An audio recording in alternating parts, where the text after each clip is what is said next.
The year is 1810. Emperor Napoleon is at the height of his powers, holding direct or indirect rule over most of Western Europe. Almost everyone in Europe has to bend to his will. That is, of course, except his wife, Josephine. Josephine and Napoleon were a rather tragic couple, constantly having affairs with other people and not producing a legitimate heir. When Napoleon found out about her affairs, he actually wrote a letter about it, but the letter was intercepted by his enemy, the British, who published it all over their press. Napoleon was definitely not loyal either. He had his own mistresses and had 2 different children with 2 different women. Driven by the fact that he needs a legitimate heir, Napoleon decided he would find a new wife. But this dilemma would soon be the least of his worries.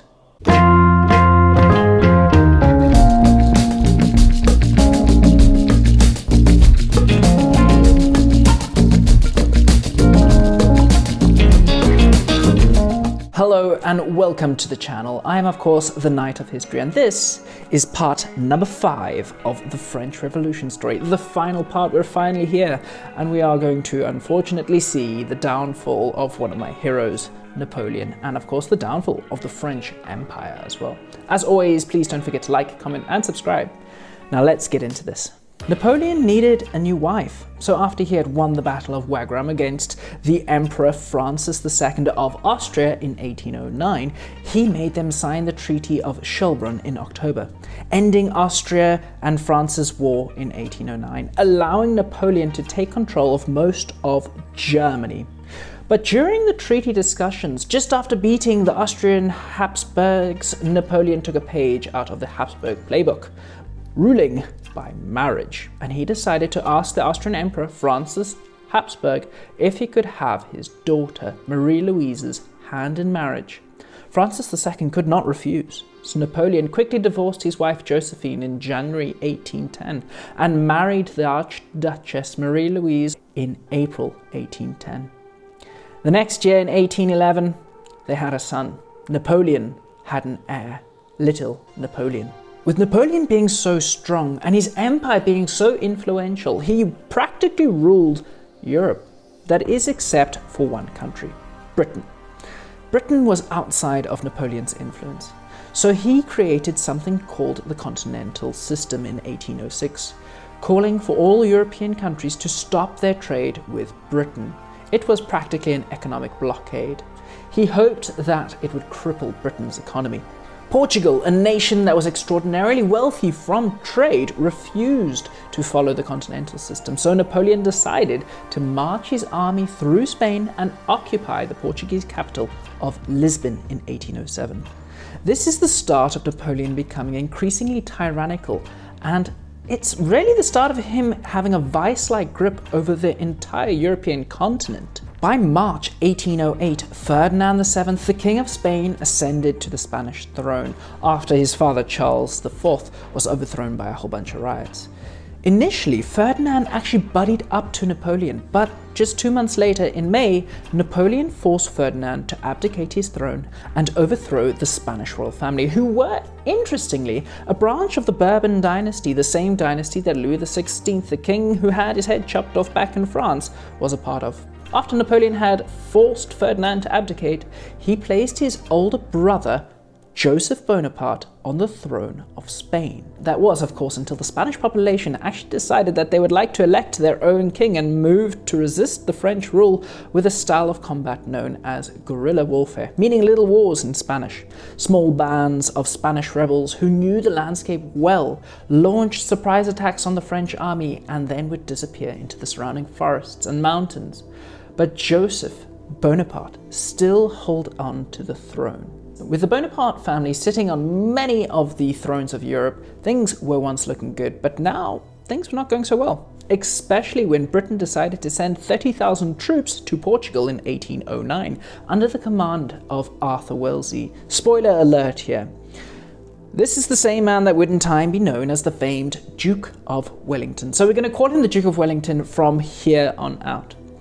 Using Lisbon as a base, Wellington allied with both the Spanish and Portuguese resistance fighters and slowly pushed the French out of the Iberian Peninsula, putting Napoleon on the back foot for the first time of his reign. Now weirdly, we're not going to go in chronological order. Back in 1807, Napoleon had actually forced Russia into joining the continental system, and he'd met Tsar Alexander I.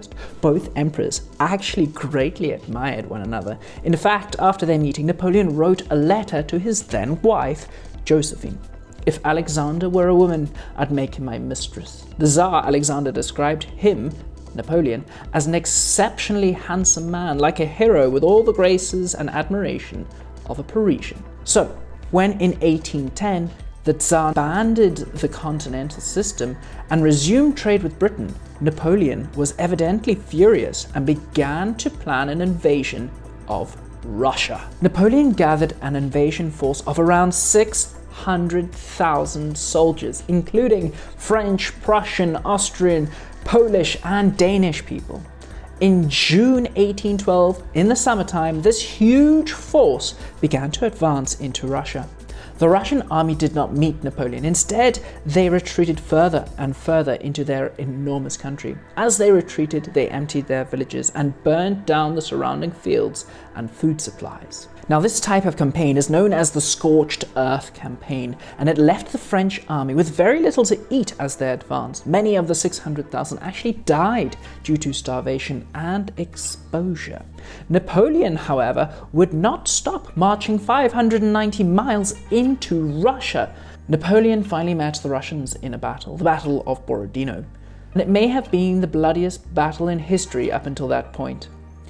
The French, however, were victorious, and they entered the completely deserted Moscow city on the 14th of September with only 100,000 troops. After about 5 weeks in Moscow, the wooden buildings that surrounded the city were actually set alight. Now, we're not too sure here if it was a mistake or perhaps some Russian resistance burning down the city.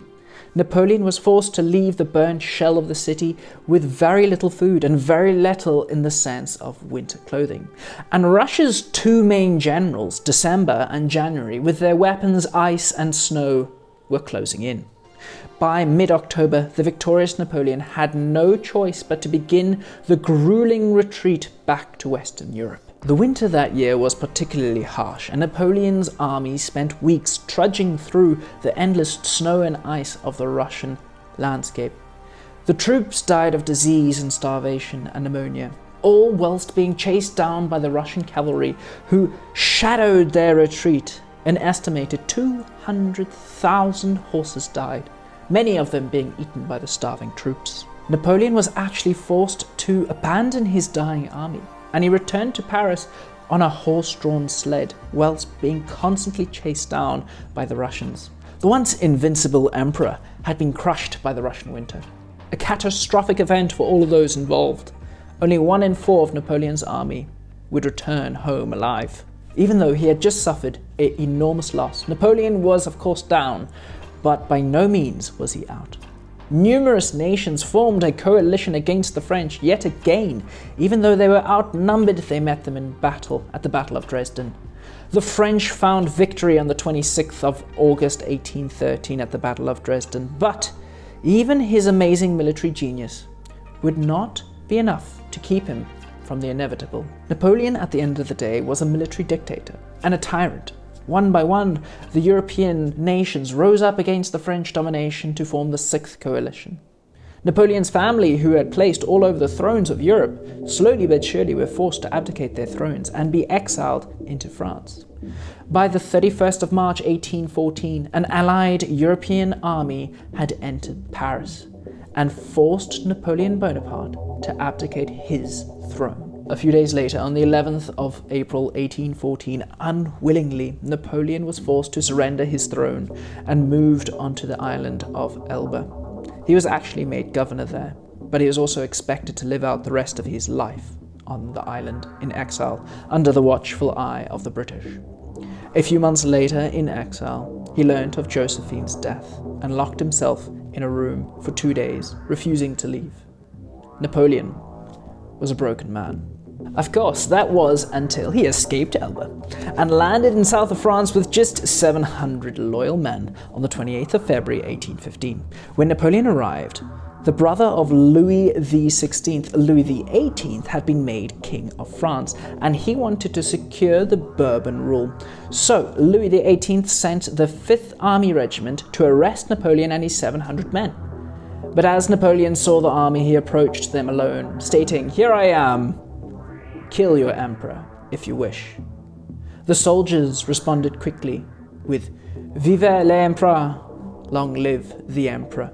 The 5th Army Regiment marched to Paris behind Napoleon, gathering troops as they went. The disliked Louis XVIII fled to modern-day Belgium. Napoleon had gathered an army of 200,000 men and decided to protect his land, France, from the approaching coalition armies as they were closing in on Paris. He met the united armies of Britain and the Dutch, who were under the command of the Duke of Wellington outside a small Belgian village called Waterloo. On the 18th of June 1815, the Battle of Waterloo was fought, an extraordinarily hard-fought and bloody battle, lasting 11 hours. Late in the afternoon, the Prussian army, under the command of the 75-year-old general called Bühler, arrived to reinforce Wellington. This was Napoleon's last stand moment, and by the end of the day, with 47,000 dead on the battlefield, Napoleon was forced to flee back to Paris. When he arrived, he understood that the people of Paris and France and the legislation itself had actually turned against him. He abdicated his throne in favor of his young son, who became Napoleon II. Napoleon himself fled to the south of France, thinking he could perhaps escape to America. But the British had blockaded the port, and he was forced to hand himself over to the British once again. The British imprisoned Napoleon in what they thought was the most remote location that they could find, a rocky volcanic island in the middle of the South Atlantic Ocean called St. Helena, making sure that he would not come back, just like he did in Elba. Under the watchful eye of 3,000 British troops, Napoleon had no opportunity to escape.